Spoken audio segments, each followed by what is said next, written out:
Hey readers, I need your help, and I think you're gonna like this.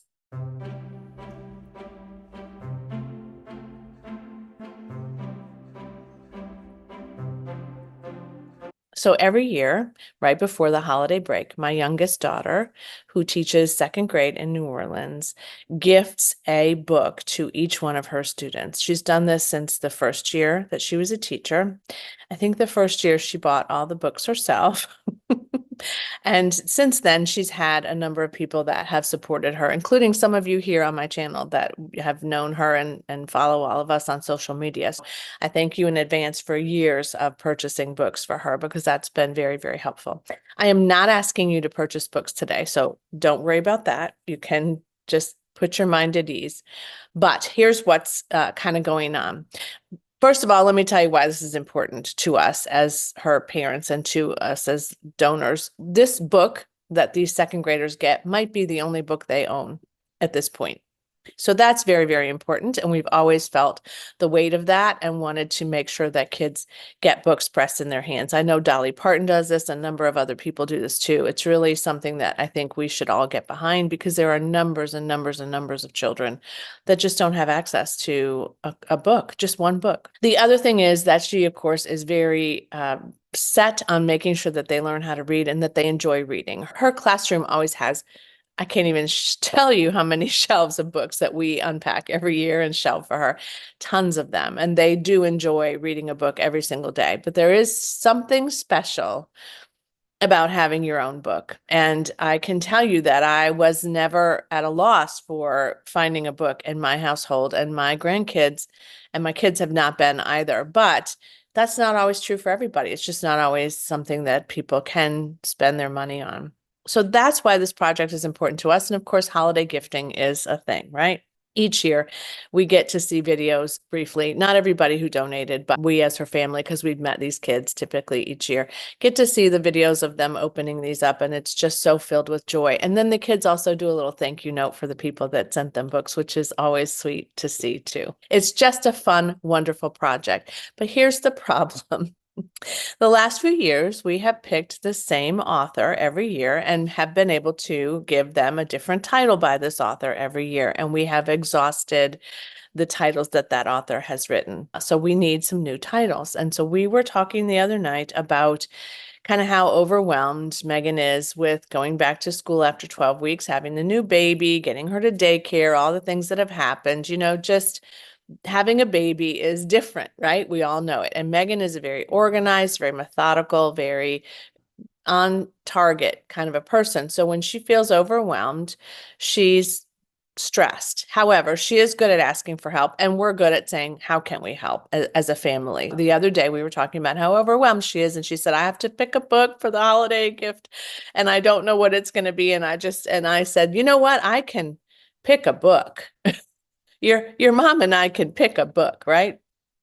We got this. And then I said, would it be fun to ask the subscribers on the YouTube channel to pick the book and see which one gets the most votes? And she said, absolutely, that would be wonderful and lots of fun. My partner and I picked 3 choices for you to choose from today. And we're going to have this kind of wrap up pretty quickly so that we can give the people that are ordering the books time to do that and get them to the school. Okay. We have 3 books, 2 that we own and have read to our kids and their kids. Well, maybe one of them not to our kids because it was published later, but one of them was published in 1985. So definitely read that one to our kiddos. And one author that we love, but we just don't have that book yet, but we will. Here we go. Between now and the end of Sunday night, because this is going up on Wednesday, the 13th of November, cast your vote for which one you think we should choose. And if it's a tie, I don't know what we're going to do, but we'll figure it out. So only one vote for one book. Got it? All right. And I'm going to put this on social media too, because a lot of the people that support this project are on social media. So we want to make sure that they see it. So we'll be tallying votes from a number of places. Okay. All right.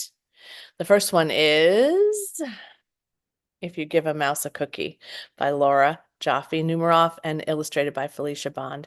This one was published in 1985, but we started reading it, I think when Matthew was little. It's been a long time. We've had this book for a while. We actually have a bind up now of all of these, but this one was the one that we've had for the longest. Nobody put their name in this one. It's funny because over the years, I will find one of my kids put their names in it, or one of my grandkids. Megan put her name in several, but this one is nameless, so nobody has claimed it. Nevertheless, we still have a big pile of books in our house that our grandkids and friends can read when they come to visit us.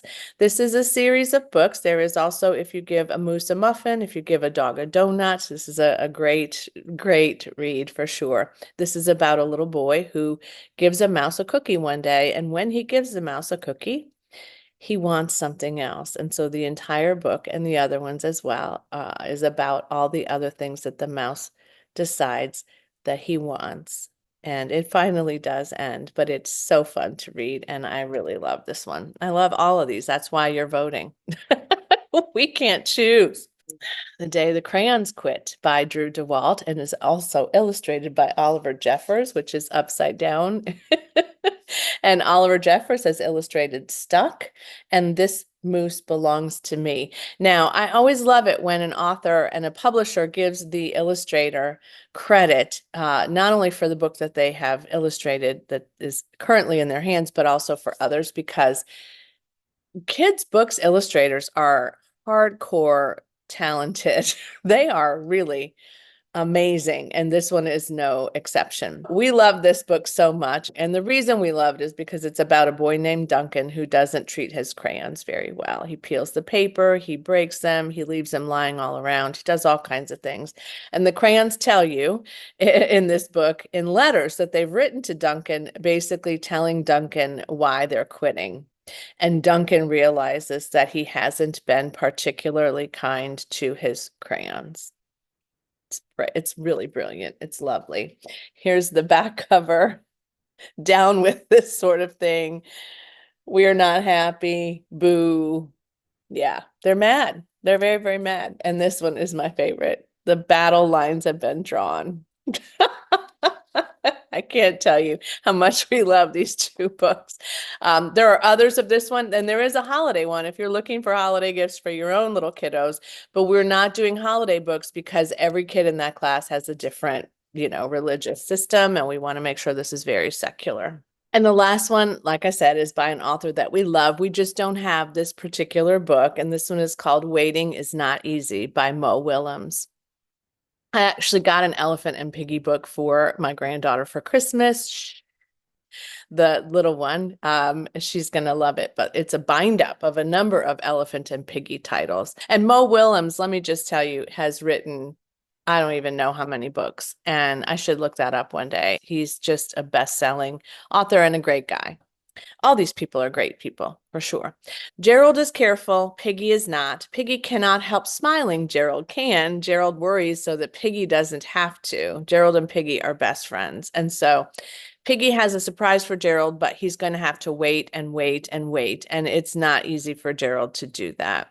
And I just love that this is it's about real life situations, kids who are slightly impatient, kids who have a little bit of anxiety, kids who, are really different. And I think that this is fun, and for kids to really understand, what makes them different. How many Elephant and Piggy adventures are there? I think there's at least 25, 26 of them, as many kids as are in her class. And this one won let me see, it won a prize. I remember seeing this. It won a prize. It won I can't see it on the little screenshot that I have there.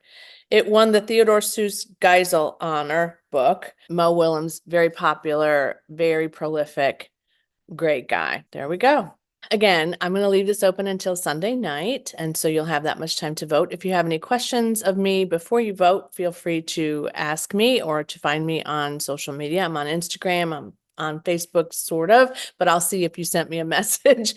I think you can send me a message here. So whatever way, if you have a question, or put it in the comments, I'll see it. I'll keep trying to make sure that I see those currently in case you have any questions of me. Thank you so much for helping me with this project. I think it for us, her parents, it's important for us to support this project, but also it's important for us to pick a book that we think other people would vote for too. I think that's how this helps us to make a very difficult decision. Thank you so very much for doing this for me. Thanks for watching, and as always, happy reading. Bye.